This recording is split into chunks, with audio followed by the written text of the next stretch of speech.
1944, U.S. Army entomologists in Orlando, Florida, reportedly documented 10 common plants with measurable mosquito-repelling properties. One compound from ordinary catnip would later be shown to outperform DEET itself, but within years, those findings quietly vanished, as synthetic repellents were fast-tracked into a market now worth $7.4 billion. These plants cost nothing to grow. So why do fewer than 5% of garden centers carry a single one? During World War II, the United States Army faced a relentless adversary that didn't wear a uniform. Mosquitoes, thriving in the humid training grounds of Florida, threatened troop health with malaria and yellow fever. In response, the Army assembled a team of entomologists at their Orlando Research Center in 1944. Their mission? To find practical ways to keep mosquitoes at bay. Archival records from that period point to a striking detail.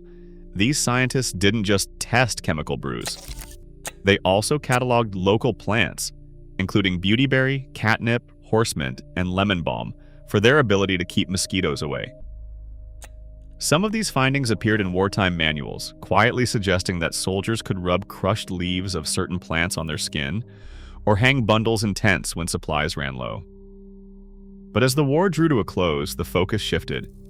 In the late 1940s, a new synthetic compound, DEET, or N,N-diethyl metatoluamide, emerged from laboratory benches and quickly became the Army's standard issue.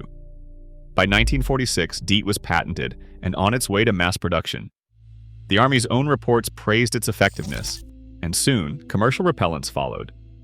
The plant-based approach faded from official recommendations, rarely surfacing outside a handful of extension pamphlets and field guides.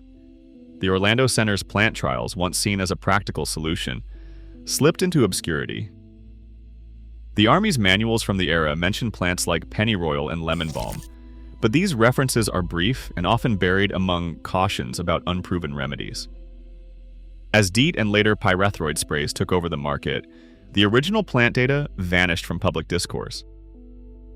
The story of these plants, once tested in the field by Army scientists, became a historical footnote, overshadowed by the promise of a single, powerful chemical repellent. Yet the question lingers: if the earliest mosquito research teams found value in these plants, why did their findings disappear so quickly? And could modern science recover what was lost? Decades after the Army's wartime experiments faded from view, scientists at the University of Florida's Institute of Food and Agricultural Sciences picked up the trail. Their research brought fresh scrutiny to the same plants once listed in old manuals: Beautyberry, Catnip, Horsemint, Lemon Balm, and others. Using gas chromatography mass spectrometry, UF teams isolated the active compounds responsible for mosquito repellency. In Beautyberry, it was callicarpenal. In Catnip, nepetalactone. In Horsemint, thymol. Each of the 10 plants revealed a unique chemical fingerprint, with terpenoids and phenolics dominating the profiles. To test real-world effectiveness, researchers turned to arm and cage assays and controlled field trials. Volunteers exposed their forearms to hungry mosquitoes, comparing the bite rates with and without plant extracts. Catnip's nepetalactone stood out. In a 2001 laboratory study at Iowa State University, this compound outperformed DEET, repelling mosquitoes at a rate nearly 10 times higher under controlled conditions. Beautyberry's callicarpenal also produced significant deterrent effects in both Aedes aegypti and Anopheles stevensii, two of the world's most persistent mosquito species. Field data from extension trials, while less dramatic than lab results, still suggested meaningful yard-scale benefits. Perimeter plantings of these species led to measurable declines in mosquito landings. One multi-year study reported up to a 68% reduction in bites within treated areas.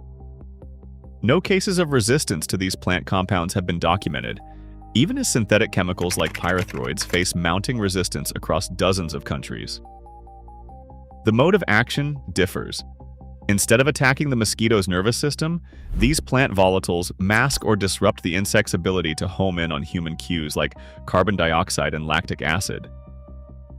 University researchers caution that no single plant offers total protection, but the evidence is clear. When grown in sufficient density, these species can tip the balance. For homeowners, this means the right mix of Beautyberry, Catnip, Horsemint, and their botanical allies does more than decorate the yard. It creates a living barrier, backed by modern science that can keep mosquitoes at bay without the need for constant chemical spraying. The business of mosquito control is a multi-billion-dollar machine, fueled by the promise of bite-free summers and backyard comfort. In 2024, the global market for plant-based mosquito repellents alone reached an estimated $2 billion, with projections as high as $3 billion by 2031. But that is just a fraction of the total industry. Chemical repellents, sprays, coils, and vaporizers dominate the shelves, pushing the sector to over $7 billion worldwide. Companies like SC Johnson, Reckitt, and Spectrum brands control much of that space, with their brands occupying the majority of retail shelf space in big box stores and garden centers. For homeowners, the numbers add up quickly. A typical household spends between $40 and $50 a year on DEET-based sprays and lotions. Professional yard treatments can run from $100 to $300 per visit, with many families signing up for monthly contracts that cost upwards of $1,000 each season. These treatments rely on synthetic pyrethroids and other chemicals, which are regularly reapplied to keep mosquito populations in check. Yet for all this spending, fewer than 5% of garden centers in the United States stock live plants specifically marketed as mosquito repellents. Even the most effective species, catnip, beautyberry, horsemint, and citronella grass, are rarely found in the pest control aisle. Industry memos from distributor networks reveal a clear preference for high-turnover consumable products. Retailers are encouraged to prioritize sprays and coils over perennial plants that, once sold, may not need to be replaced for years. Franchises and distributors often bundle chemical products in exclusive deals, making it harder for alternative solutions to reach consumers. The economic incentives are plain. A yard full of low-cost, self-propagating plants threatens a revenue stream built on repeat purchases.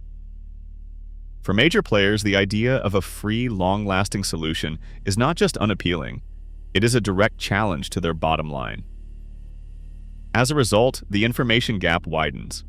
Homeowners hear about sprays and foggers, but the science and history behind plant-based repellency remain on the margins, rarely discussed by the people selling solutions.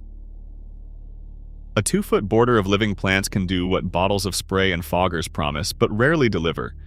Keep mosquitoes from turning your yard into their hunting ground. The University of Florida's extension teams recommend a simple approach. Alternate the 10 proven species along the property line, mixing beautyberry, catnip, horsemint, lemon balm, citronella grass, lavender, basil, marigold, lantana, and pennyroyal. Each plant brings its own arsenal of volatile compounds, from nepetalactone and catnip to callicarpenal and beautyberry, working in tandem to confuse and repel mosquitoes as they search for a meal. The method is straightforward and the savings are immediate. For most yards, a 2-foot wide perimeter, densely planted with cuttings, divisions, or seeds sourced from friends, neighbors, or community gardens, can be established at little or no cost. Once rooted, these perennials and self-seeding annuals require only basic care: occasional watering, a trim to encourage new growth, and seasonal replanting where winters are harsh. There's no ongoing expense, no need to restock sprays or sign up for monthly chemical treatments. Over the course of a single summer, avoiding commercial repellents and yard sprays can save a household anywhere from $600 to $800, depending on the size of the property and the cost of professional services in the area. Homeowners are encouraged to alternate species in the border, not just for aesthetics, but to maximize the range of repellent compounds released. This diversity helps maintain effectiveness and supports beneficial insects like pollinators. The system works best when the entire perimeter is planted. Gaps or open fences can let mosquitoes slip through. One caveat: if a neighbor's yard is overgrown with standing water or unmanaged debris, even the best planned border may be less effective. Still, for most suburban lots, the perimeter planting plan offers a practical, zero-cost solution that lasts year after year. The tools are already in the soil, waiting to be put to use. Today, plant-based repellents generate a $2 billion market, yet no independent trials confirm any yard plant truly eliminates mosquitoes. As DEET and chemical sprays dominate, the real question is whether we're overlooking safe, accessible solutions or just chasing myths. Sometimes nature's secrets stay buried in plain sight.